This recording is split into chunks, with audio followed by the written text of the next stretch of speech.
I'm very pleased that North Carolina has a very low rate of infections and mortality right now. I mean, we're blessed. We live in the greatest place in the world, the greatest country, the greatest state, and I think the greatest area in the world. One of the things I praise North Carolina for is having a lot of people with common sense who took the advice quickly and did what they were told to do. Today is Sunday, March 29th, and we are pleased to be joined by 5th District Congresswoman Virginia Foxx to explain to our citizens and business owners what exactly all is involved in the CARES Act and how that will apply to us here in Watauga County and beyond. So Congresswoman Foxx, first of all, thanks for taking some time to join us. I know you've been very busy, and I know that a lot is on your plate these days as this legislation comes into effect. Well, thank you, David. I know you've been busy because we've been emailing and talking on the phone, and your members have been in touch with me. I really want to compliment you on the work you're doing and staying on top of this whole issue. That's exactly what all of us need to be doing, is paying attention to the information that's out there and taking advantage of following the advice that we're giving. I just want to encourage people again to do what we've been told in terms of, I don't call it social distancing, because obviously look at what we're doing here.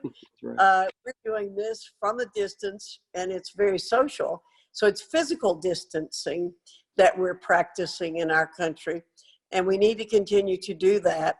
I'm very pleased that North Carolina has a very low rate of infections and mortality right now.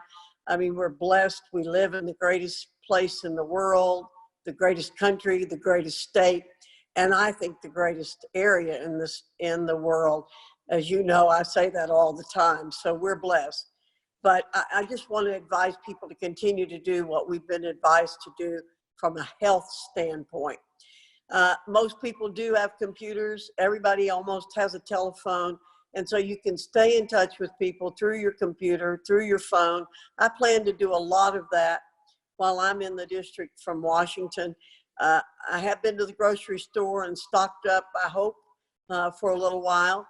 I didn't need some of those things that people had to get, but do have some food, and I'm hoping to be pretty self-sustainable. But again, we're blessed, and I thank you. I thank the Chamber, because you are really on top of things. Now, I know we talked just a minute before we started this, and you'll give advice, I know, on what's available on your website, what's available on the U.S. Chamber's website.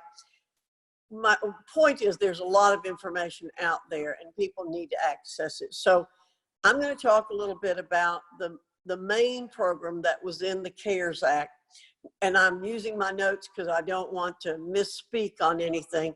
The Payment Protection Program and Loan Forgiveness. What Congress was doing was really focusing on small businesses.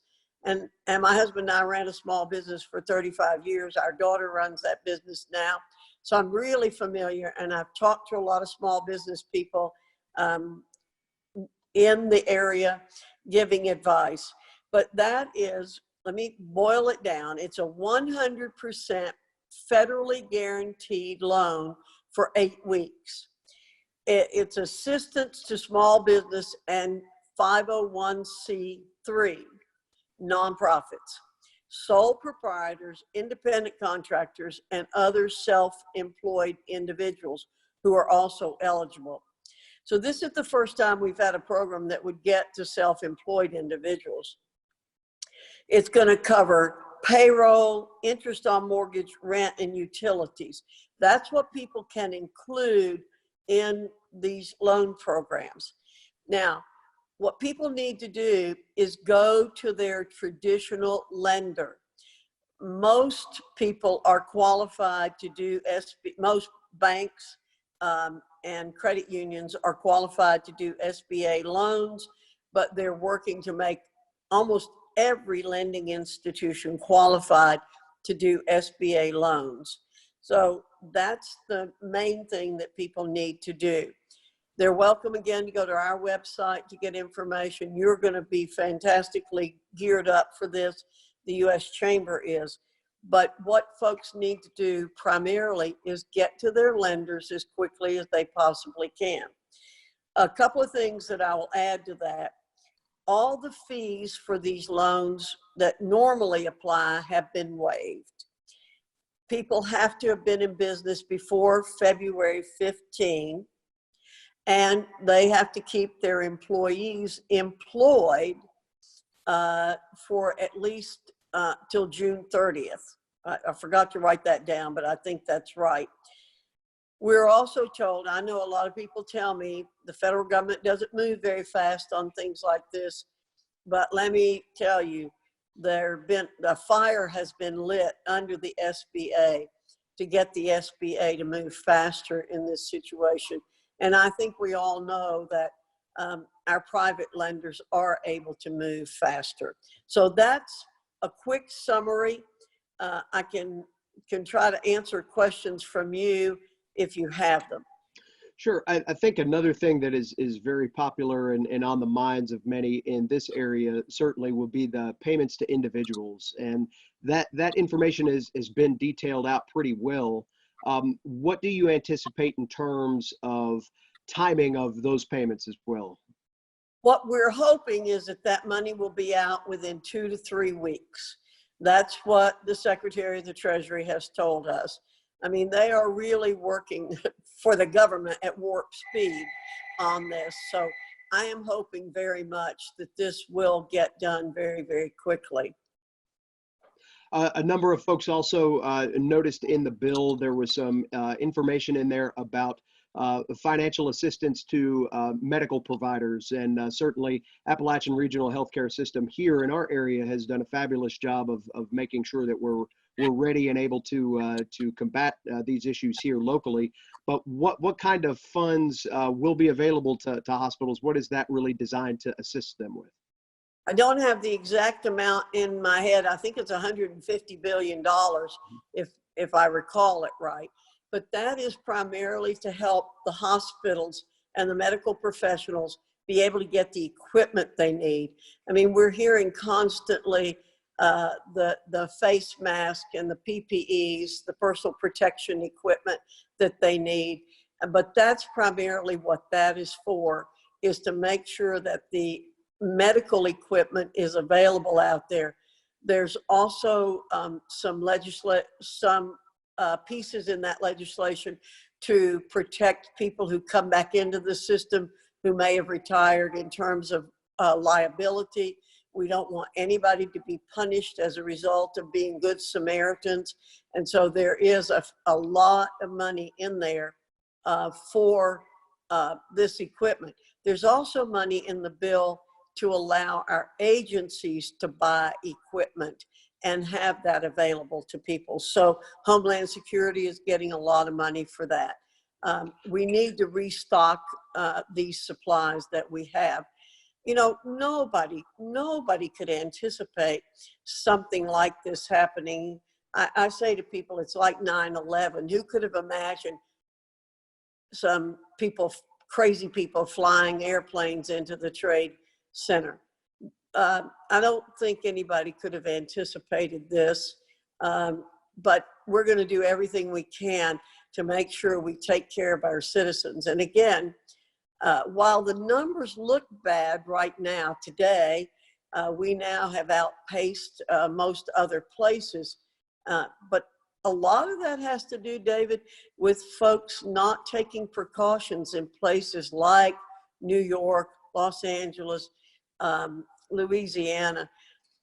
One of the things I praise North Carolina for is having a lot of people with common sense who took the advice quickly and did what they were told to do. We'll get your words out to the folks that were run out of Trash Can Falls yesterday, but I definitely understand what you're saying, and you're right. The more that we can follow those guidelines, the quicker hopefully this will all be over. One last question for you, and then we'll close. There are certainly a number of manufacturers in this area that have already jumped into the supply chain, looking at places like Watauga Opportunities, Suga Canopies, Misty Mountain Threadworks, already producing some things, and I'm sure that there are others out there. Do you anticipate any growing of that from a federal standpoint of looking for manufacturers to either produce specific things or just simply say, hey, we're ready, eager, and willing to help out whatever way we can? David, I actually see this both in the short run and the long run. We absolutely have got to be, as much as possible, an independent country. We used to be that way. We used to be able to produce what it was we wanted and needed in this country ourselves. And if anything good comes out of this pandemic, it is to show the American people how dependent we have become on other countries, and to say, we have to stop that. And so I would urge our local folks who are producing goods, and I'm so proud of Watauga Opportunities for stepping up so quickly, and these other companies that you've mentioned, then I would say, let's keep doing that. Let's show that we can produce value in this country and produce the items that we need for our country, and keep the production here. I have long said, if we had another World War II, we would not be able to fight it. Now I think we're showing that we might be able to, because the American people are stepping up. As, I mean, a lot of people are too young to, I don't remember World War II. I was born after World War II, but, or during the war, but people stepped up. We changed our manufacturing system to a war manufacturing system, and that's what we're doing now. I agree with the president. This is a war on an invisible enemy, a virus, and we need to do what we have to do. And the American people are the smartest, most ingenious people in the world, and I have every confidence that we will not only come out of this in the short run, but that we'll figure out a way to do these things in the long run. Finally for you, and I'll kind of use your personal experience here. You have been a native of this area. You've been here and worn many hats during your time. You've seen this area bounce back from a number of different challenges, weather related, economic hiccups or otherwise. What is it about this area in your mind that makes you feel like that the Boone area, Watauga County, the High Country can and will rebound to a place of strength here in the hopefully near future? Well, I did grow up here. I moved to Avery County when I was 6½. And what I saw, I mean, I grew up in a house with no electricity and no running water. And people here had to be very ingenious. My husband grew up here in Watauga in what we call Upper Fosco. And I hear stories from him about his father, who died when Tom was 10, and his uncle, who were some of the most ingenious people in the world.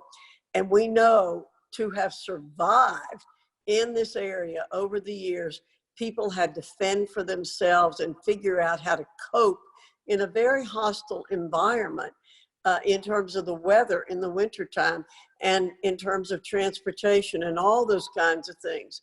People had very small farms, subsistence farms, but I'm I'm convinced that those genes have been passed down to the current generation, and that we will be able to cope. What we want to do is keep that ingenuity going and figure out ways we can do it. This is undoubtedly the best place in the world to live. And by the way, we're seeing an influx of people right now coming here from other places, because they sense that too. And even right now, people are escaping larger cities and coming here. And I just hope and pray they don't bring anything with them as they come, but that they adapt to our environment and our wonderful culture, and don't ask us to adapt to theirs. Well, Congresswoman Foxx, we appreciate your leadership on these issues here. Certainly, I know you've been very, very busy here over the last few days, and really appreciate your accessibility too. Yourself and your staff have done a great job of answering questions. A lot of people are scared and worried for their families, their businesses, and when they ask questions, you all have delivered answers very quickly. So we appreciate that, and I know that means a lot to the folks here in this area. Well, let me say, David, we're answering our phones, we're answering our emails. While our office may not have physically anybody in it, we are accessible. So thank you for mentioning that. And I'm accessible. Well, and we'll continue to link information that comes from Congresswoman Foxx's office and a variety of different folks, like she mentioned, the SBA and some others here within the state on boonchamber.com/local response. Congresswoman Foxx, we appreciate your time here on this Sunday and wish you nothing but the best. Thank you, David, and thank you for what you're doing.